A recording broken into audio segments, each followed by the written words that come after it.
Y dijimos que íbamos a ir al cuento, ¿sí? Al último cuento de este concurso del Banco Superville que venimos compartiendo aquí en las tardes de Un Ángel para tu Soledad. Lo vamos a cerrar con el tema número 7 de ahí del listado, Carlitos, por favor. El último cuento, decíamos, del concurso del Banco Superville. Todos tenemos una historia para contar, grandes autores, relatos cortos, y este cuento fue finalista, ¿sí? Llegó a la final. Pertenece a Hernán Esteban Silva y se llama La pizza fría. Lo decidimos en la redacción del diario. Había visto esa iniciativa en muchos programas de televisión y se me ocurrió que era una buena idea para replicar en el papel. A mi jefe le gustó la propuesta y me dijo que podíamos comenzar esa misma semana. El objetivo era recorrer los carritos de bar de la ciudad y escribir reseñas gastronómicas. A pesar de que yo traje la idea, debo admitir que rara vez solía comer en ese tipo de locales. No porque tuviera algún reparo, para nada, me encantan los lomitos, las empanadas, las pizzas, pero desde chico mi sistema digestivo ha sido sensible y esta clase de comidas me caen algo pesadas. Tuve que correr un gustoso riesgo. Entonces iniciamos con el trabajo en Mamma Mía. La elección era lógica, estaba a solo 2 cuadras de mi casa y era uno de los más concurridos. El exterior era metálico, similar al de un vagón, y estaba decorado con focos de múltiples colores. En la vereda se desparramaban las mesas de plástico redondas acompañadas de sus sillas. El menú estaba escrito en un pizarrón en prolija letra manuscrita. Empecé a lo grande y pedí el lomito completo de la casa. En 10 minutos ya lo tenía sobre la mesa y en menos de 5 ya había pasado a la historia.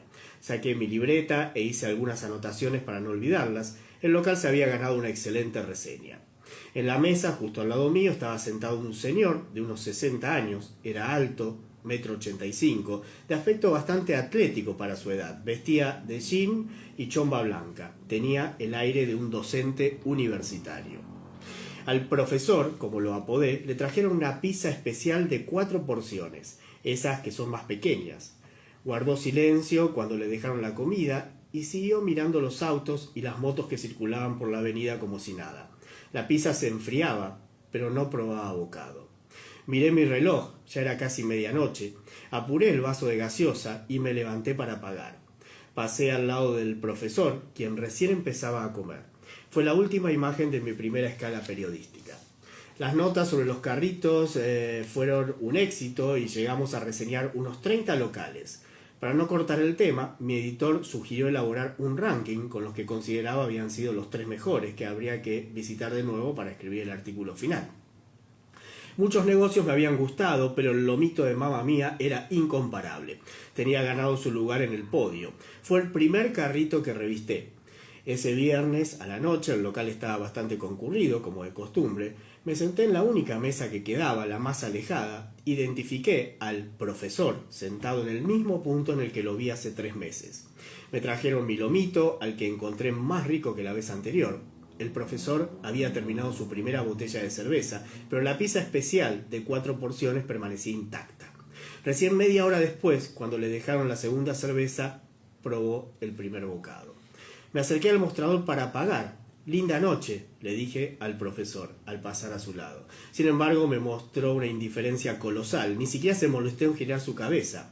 El encargado me hizo señas con su cara para que no insistiera en intersacarle palabra.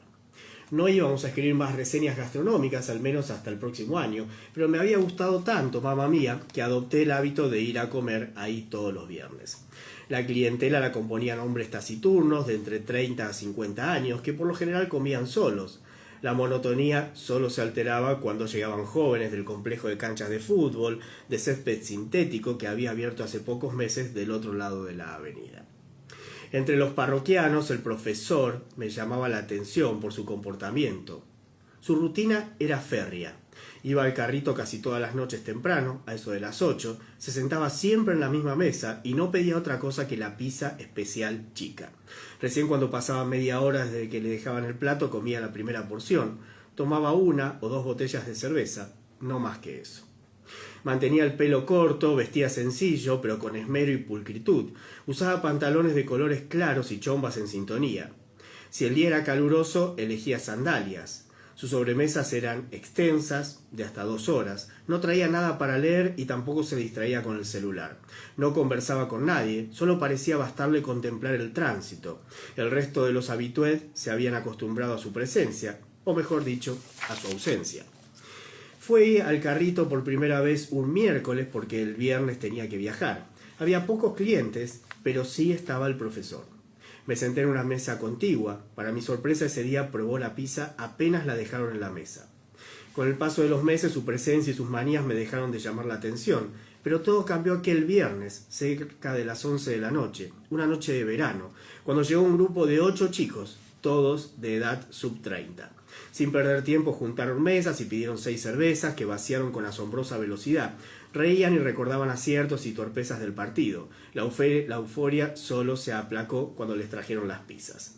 Estaba por terminar con mi lomito y ocurrió algo insospechado. La inalterable sobremesa del profesor desapareció en un instante.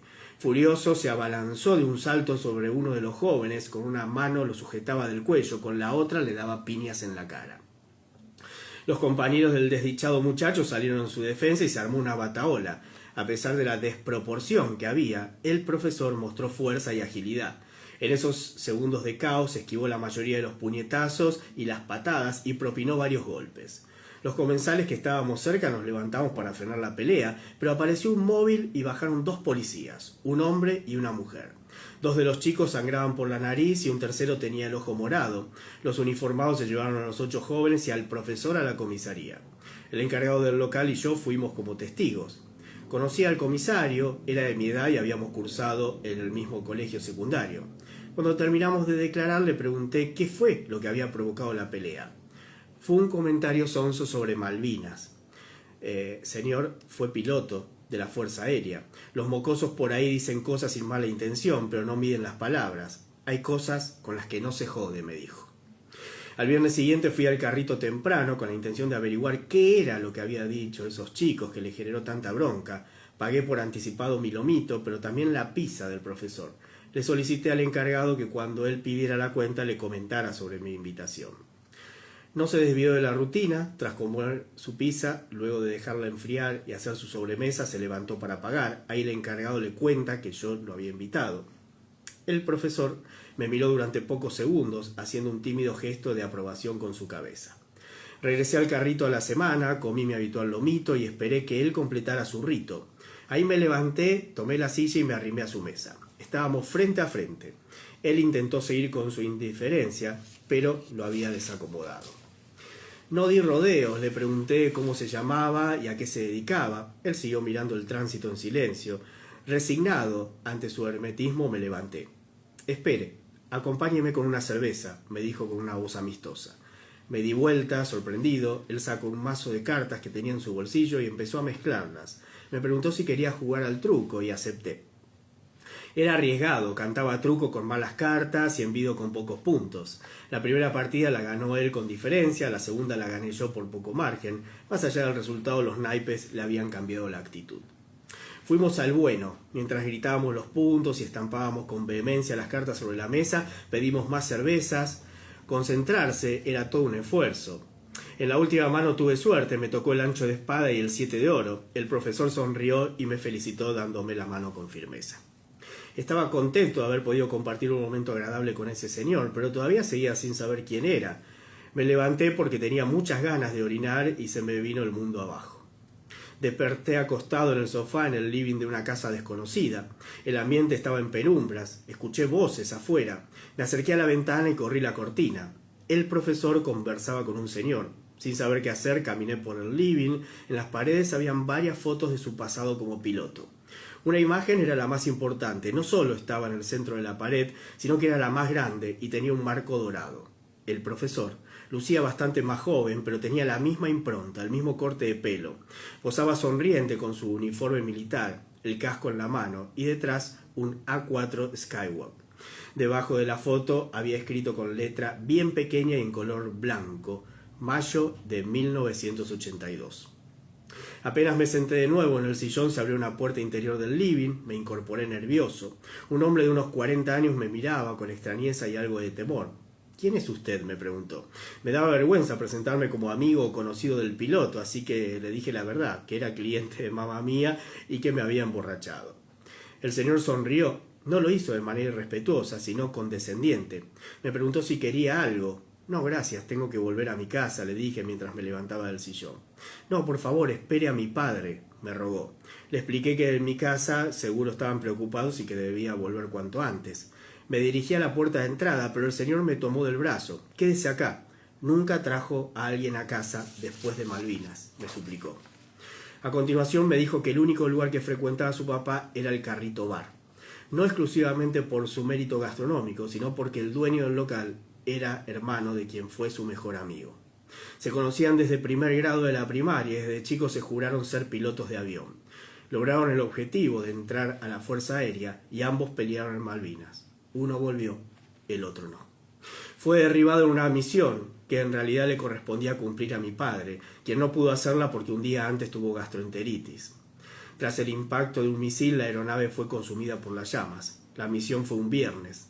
Por eso, todos los viernes, en casa o donde sea, mi padre deja que la comida se enfríe. Es una especie de homenaje o algo que no puede controlar. No lo sé. En ese momento entró el profesor a la casa. Él notó en mi rostro y también en el de su hijo que ya lo sabía todo. Lo abracé y nos pusimos a llorar. Nunca sentí la patria tan cerca.